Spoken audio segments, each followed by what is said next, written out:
Passamos a apresentar os 4 Evangelhos, Revelação da Revelação, Jean Baptiste Rustin. Narração, Paulo de Moraes.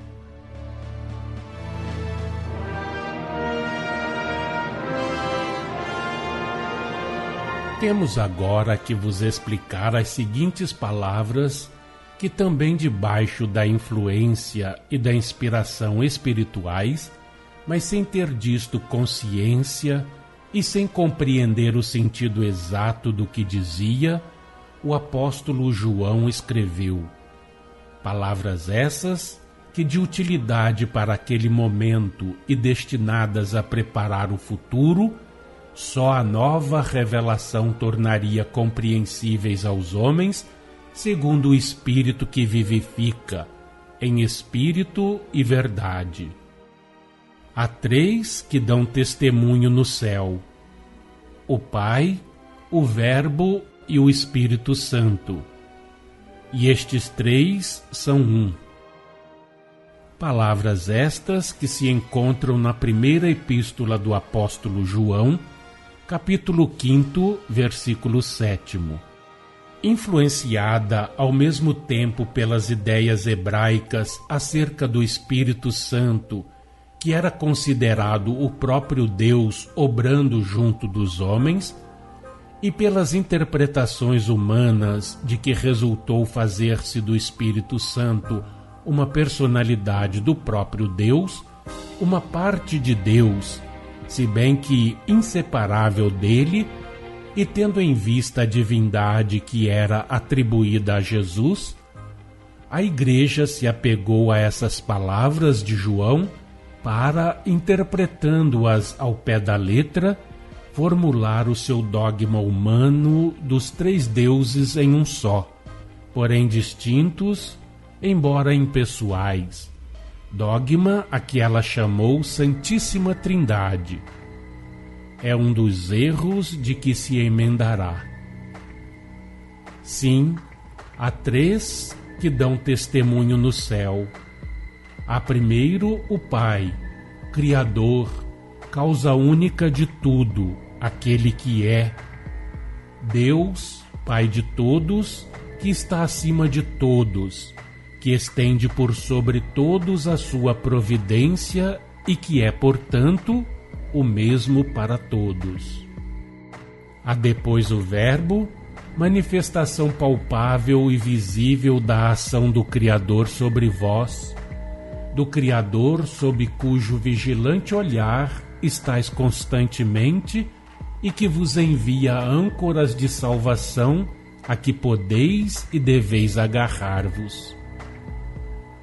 O Verbo, que é o vosso Messias, Espírito puro e santo, protetor e governador do planeta terreno e vosso irmão, porque é como vós uma criatura de Deus seu Pai e vosso Pai, seu e vosso Deus.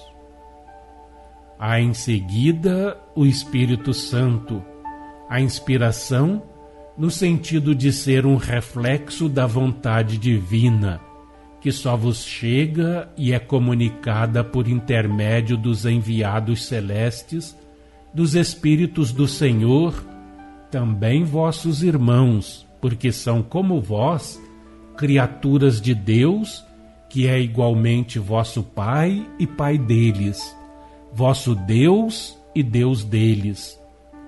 O Espírito Santo, que são os Espíritos do Senhor, puros espíritos, espíritos superiores e bons espíritos, os quais, como intermediários entre o Pai e vós, são de modo geral no infinito e na criação universal, e de modo especial particular, com relação ao planeta e à humanidade terrenos, a personificação, os agentes da vontade divina, no tocante ao progresso universal, à vida e à harmonia universais. E os 3 são um. Estas palavras compõem uma linguagem figurada. Não materializeis. Os três são um, porque o Verbo e o Espírito Santo, isto é, os Espíritos do Senhor, como intermediários entre vós e o Pai, se acham na dependência dessa causa inefável a que chamais Deus, na vossa linguagem humana. Os ramos, as folhas, os frutos não dependem da árvore que os faz nascer. São um, porque o mesmo pensamento os anima. São um, como o vosso corpo é um, embora composto de membros que obedecem aos ditames da cabeça. É impossível, com a linguagem humana, dar a definição exata do que pertence totalmente aos domínios espirituais. Os três não se confundem como individualidade, mas se confundem como pensamento. Ficai sabendo, ainda depois de haver adquirido a perfeição moral humana, a perfeição sideral, o espírito conserva, como antes, a sua individualidade eternamente, por mais que se adiante, por maior que seja a sua superioridade no saber. Sendo ilimitado o progresso em ciência universal, o espírito criado jamais pode igualar a Deus.